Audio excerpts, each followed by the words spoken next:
What's up, you guys? Happy Thursday. How are we? Yes, you I look tired. All right, guys. So we want to talk today. We're kind of continuing on what we've been talking about the last couple days. We want to talk about are we reacting from fear? Right. The other side of that is, are we reacting from love? And like, what is our emotional state with everything that's going on in this world right now? And understanding, again, yourself, because that's the thing we need to work on, is you and what's going on in your life. Hi, Nate, and all of those things. So we want to talk today about, are you reacting and acting from fear? And if you are, how do we shift out of that and shift into a place of love? So over the last 66, 69 episodes, we've touched on all these things, but yet again, if we've touched on it once, it corresponds to the same thing that we're talking about today, right? And so while we're going through this, you guys, is understanding that where we're reacting from, and you're seeing all over the place, is it's coming from emotion and just that sense of where our home kind of is, right? Our emotional home is. And so, and I can draw a diagram, don't have it, but essentially it's called the Crazy 8. And so it's essentially based off our needs. Okay, so it's based off our needs. So yet again, if you're not familiar with that, go back to like episode 4 that we're talking about your human needs. But essentially it's based off of your needs, right? And so right now you see some people that may value, and yet again, your needs can value different to person, but for those people that are needing love and connection in this time of uncertainty and time of heightened emotion, time of a lot of fear-driven media, they're very sad, right? They get kind of sad, they feel lonely, they feel depressed, they feel all these kind of things. Well, what they're trying to do is they're seeing what's happening in the world, and their emotional reaction to that is, in order for them to create love and connection, is they go within themselves where they feel lonely, they feel depressed, they feel sad, and they connect with themselves. And so that brings them up to kind of this section of love and connection. So if you think of the Crazy 8, it literally is kind of like an infinity sign on its side. It's an 8. And then on the other side of the coin would be significance and significance and certainty, right? And so what tends to happen when we want to feel significant and certain, i.e. that's what you see is going on a lot right now, is the aspect of rage, anger, frustration, those type of emotional kind of expressions, right? Like for me, that's what I tend to do, right? Like when I'm feeling insignificant and I'm feeling uncertain, my immediate reaction to that isn't necessarily sadness and loneliness.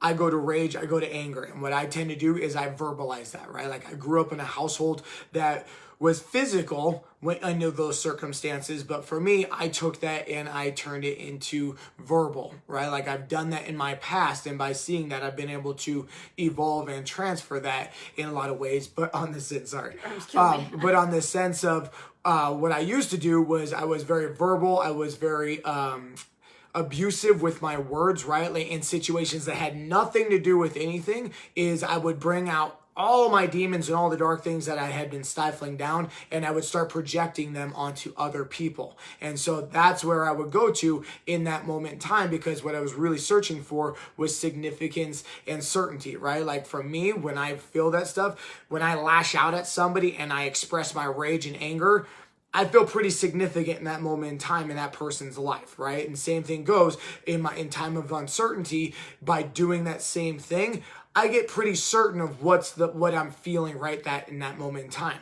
Well, so that essentially goes from this position up to this position, and then it rides the roller coaster down into over here, where usually what tends to happen after anger, frustration, everything else, is because of my actions cause loneliness, cause sadness, cause all these kind of things, cause regret, and then that brings me into connection, and it causes this big loop up and around, and that's where we tend to find ourselves when we're dealing with situations. This is actually one of the biggest things that affects relationships, is because we find ourselves in this constant loop over and over and over, and we don't really understand why we're doing these things. And so in these times of where we're feeling from a lot of fear, right? Like, I just want to put this out there. Does anyone else find it really ironic that all the news, we're not seeing coronavirus really being talked about anywhere, right? I just want to put that out there and just kind of bring that up to the forefront a little bit. Is is it coming from a sense of irony that for the last 10 weeks, that's all we could hear is how dangerous and how all these things were coming through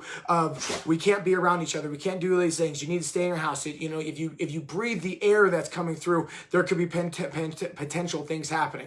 But now that there's new things to be put out there, all of a sudden there's new senses of fear and new senses of things on there. I'm not going to get into the other elements of what may be behind this and everything else. I just don't want to put that as like on a sense of not irony, but just on the awareness of what's driving the machine in this, right? Like literally the one thing, and I posted yesterday that if you saw was the only pictures that I've seen that were like showing actual people interacting with law enforcement, giving each other hugs and praying and leading and turning it into a parade as opposed to a riot or as opposed to into a protest, right? Because in all actuality, that's what it really should be, right? Like this should be a parade of showing us coming together, not a protest of showing our segregation and yet again compartmentalizing ourselves, right? And that's the whole reason why we came up with the Shift Project, is to understand that we compartmentalize everything as human beings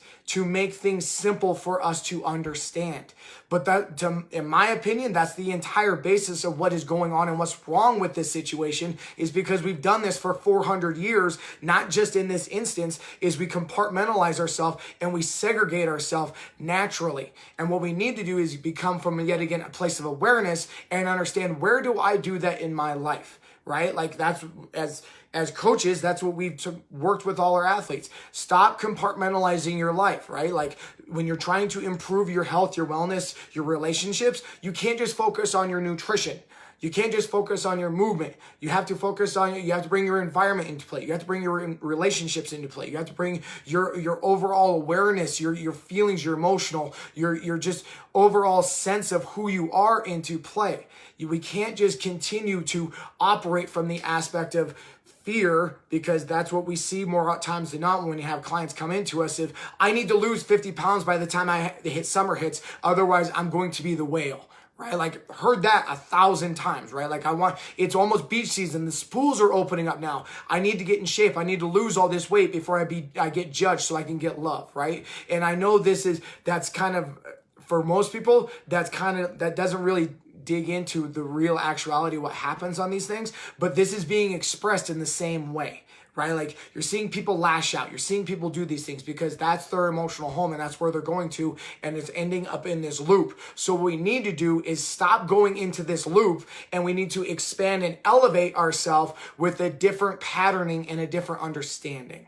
Well, and I think the biggest thing, thank you for that, is like, most people, we don't realize until we've shined the light inward and we've been able to look outward from a place of love that like 99% of what you hear in media and from people is all fear-based, right? We live in a society where we're taught by fear, right? If you don't make your bed, you can't go play with your friends. If you don't do this, you can't go to school. If you don't get good grades, you can't play sports in high school. If you don't have this perfect body, you're never going to have love, attention, the job, whatever. Like all of that is fear-based, right? None of that is but like most of what we learn is fear-based, and it's not that any of us have done something wrong, but like we have learned in a place of fear, right? And unfortunately, my opinion of the media, I don't watch the news. I don't I don't, because most of it is driven by money, right? If you don't believe that, go do some research. Like it's driven by money, it's driven by something else.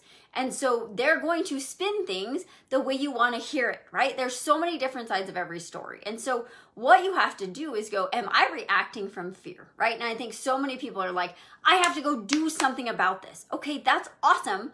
But like, what outcome do you want to have?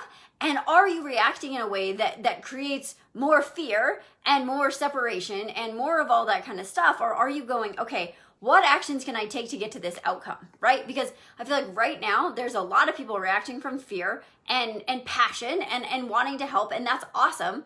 But like they don't know what outcome is going to happen, right? Well, if I go downtown and I protest and I do the things, what outcome, what am I truly like searching for, right? And like Brandon said, this has been around for 400 years. It's just right now being heightened, and the emotions that are going on are even more heightened because we've all been in fear of Corona and COVID and all the things that are going to happen and our life not opening and the economy crashing. And like, there's a lot of fear that's been placed on us, right? And so right now we're in a heightened state of fear. And what we want you guys to do is that we want you to, again, shine the light on yourself. What is going on inside of your being? What feelings, sensations, emotions are you having? And look, what do you want to have happen, right? And so I'm going to talk about this, and this is something we sort of contemplated talking about or not. We're seeing a lot of people on our social media that are like, you have to take a stand, you got to pick a side. And like, that sits so badly with us because I'm like, why are we picking sides if we want unity and we want oneness and we want to truly be a society that comes from love? There are no sides, right? Like, it's just us. It's just what we are, right? There are so many things in the last 2 weeks that have happened that are just flat out not okay. Like, not okay on either side of it, right? And I'm like, I don't even know what the sides are. Like, what? All cops are bad. We have to like end racism. Yes, we have to end racism. No, all cops are not bad, right? Like, I don't even know what the sides are, but if you're in this place where you're like, you got to pick a side, you got to take a stand, I'm sorry, but we disagree with that. Because in a world of unity, there are no sides. There's only understanding and light and love and see it from a different perspective. But if you show up, if you usually react, and if you're reacting in your life versus acting, you got to pull back the layers because we need to be in a place where we're choosing, we're creating our energy, we're choosing, we're paying attention, we're being aware, we're observing before we're just like flying off the handle. But those things cannot happen when you are in fear. Right. That's the biggest thing is you can't be, creativity and fear cannot be together, right? Like you're in reactionary mode when you're in a fear-based element, right? So you can't be in creativity when you're responding out of fear. Right. And so that's the biggest thing on this, you guys, is that's where the awareness comes from, is where are you reacting from? I'm not like, yet again, not asking, don't judge, don't have a passion, don't do these things, but react from more than just your head. Right? Like, we need to learn to be aware and react from our soul, react from just, not just on the emotional instinct that's happening right now in this moment in time and where you only know. And it's not necessarily even your fault because that's what you've been taught for years and years and years, because that was passed down to you, which was passed down from them, and so on and so forth, what we see in our society, right? But we can't make a change the same way we've been trying to do this for the last 400 years, right? Like, the Civil War was only 200 years ago. Hundreds of thousands of Americans fought over this whole aspect, and we still are doing it today, right? Like, through the 60s, this was again heightened through there, and we're still trying to fight it in the same fashion of what we did there. And so in order for change to make, yet again, you can't solve a problem from the same environment or from the same level it was caused. So you need, in order to change, in order to have transformation and everlasting change has to come from the inside. Yet again, it's the same thing we talk about, whether it's weight loss, whether it's happiness, whatever. You can't expect your external environment to create an internal thing, right? And what we're seeing, and from my opinion, we're trying to change a macro problem that starts micro. And that micro starts internal, right? Like, I can't rely on an external for, I can't rely on, I know her, we've been together over 10 years. I feel like, the way she says certain things, I can pretty much read her mind. There's also reactions. There's also certain circumstances that I get to still learn of, like, wow, I've never seen you react like that. And same goes for me, right? Like, we're always evolving, right? But if I'm always relying on external, right? Like, we need to change law enforcement forever. They're never allowed to do X, Y, Z. Does anyone realize that those people are there to protect and serve us, right? Like, they're being put in a lot of different elements that, yet again, I have no idea what it's like, right? But yet, if we can create awareness for ourselves, which can transpond and create a ripple effect onto them, so maybe they could look inward, right? Like, I don't know. I'm obviously, this whole circumstance is a lot of different things that I've never had to experience, right? I'm very fortunate and very lucky for that. I've never had to experience a lot of different things. But also at the same time, I know for damn sure, a lot of people have never experienced the things that I've experienced. They've never experienced the fear, all the other things that, yes, I am a privileged white person that lived in Arvada, Colorado growing up, and I never got to see a lot of elements. But I know for damn sure, I was shaking every single day because I was scared to death being called on in school to read. Right? Like, there's a lot of different elements that also nobody knows what it's like to be in my shoes, right? But if I can look internally and have compassion and understand that I had those fears, what would somebody else's fears be like in their life? Right? And so if we can come from those and actually evolve and expand and not come from a narrow-minded in the moment, is this going to make me happy or make me feel powerful or make me feel significant type of thing, and really take a look back. And yet again, we're focused. The why is very important, right? I think the why has been up on the oven. Like, we need change. We need these things because it's very vital. What is it that we want, right? Like, those are always the questions that come back, right? The how can always change, but what is it that we ultimately want to come out of this? Well, and again, if you're in a place of reaction, you're probably in a place of fear. And so often, I mean, we've talked about this with clients all the time of like, well, I'm like, what do you fear? Like, what are you really afraid of? And like, we go, I'm not afraid of anything, right? Like, I still do that. I'm like, I'm not afraid. And then I go, okay, 2 levels deeper than that is actually fear, right? And so love says we are all one. Love says I get to heal myself. Love says I get to see the other side of it. Love says I get to honor everyone's journey. Love says all of those things. Fear says we have to be divided. Fear says you are wrong, I'm right. Fear says, like, all of those things. Like, look at it a couple levels deeper. Is it fear? Is it love? And this sounds cheesy as all get out, but love really does conquer all. It really truly does. Like, it's not just a saying on a Valentine's card. It really does.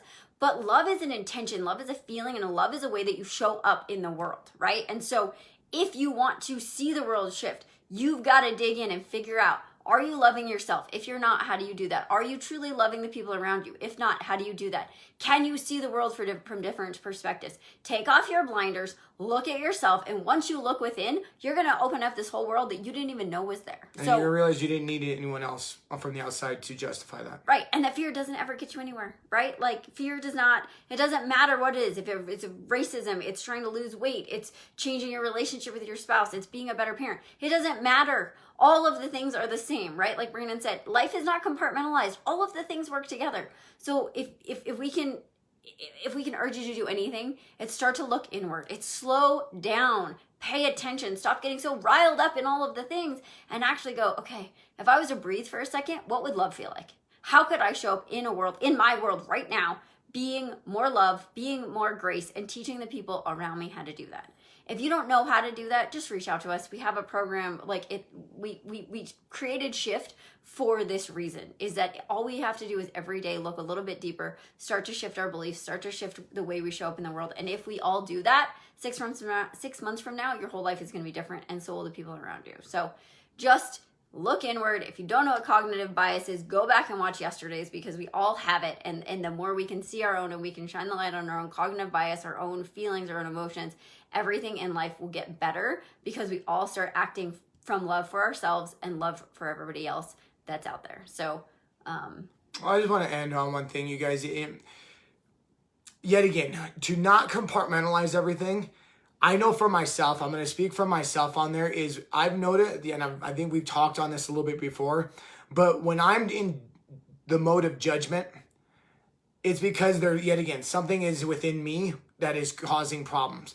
Now, in my opinion, yet again, in order for this thing to dissipate and actually come to the forefront of change, we have to do it across every platform in our life, right? Like, we were talking about that before. Like, we become way more aware of it. But I know for years, right? Like, we'd walk through the grocery store and judge people's shopping carts, right? Like, I'd walk through, be like, well, I know what that person's health status is like based off of those things, right? Like, oh, that person over there, you know what, they could do this, right? Because that was the world that we were kind of brought up in the health, wellness, or health and wellness and fitness kind of area, right? Like, well, if you fall into this category, you know what, that probably means you're lazy, you probably don't sleep, you don't take pride in your health, right? And now it's understanding that there's a lot of reasons why people do the things why they do it, right? Like, there's a lot of reasons for people smoking. There's a lot of reasons why people turn to processed foods. There's a lot of reasons why they turn to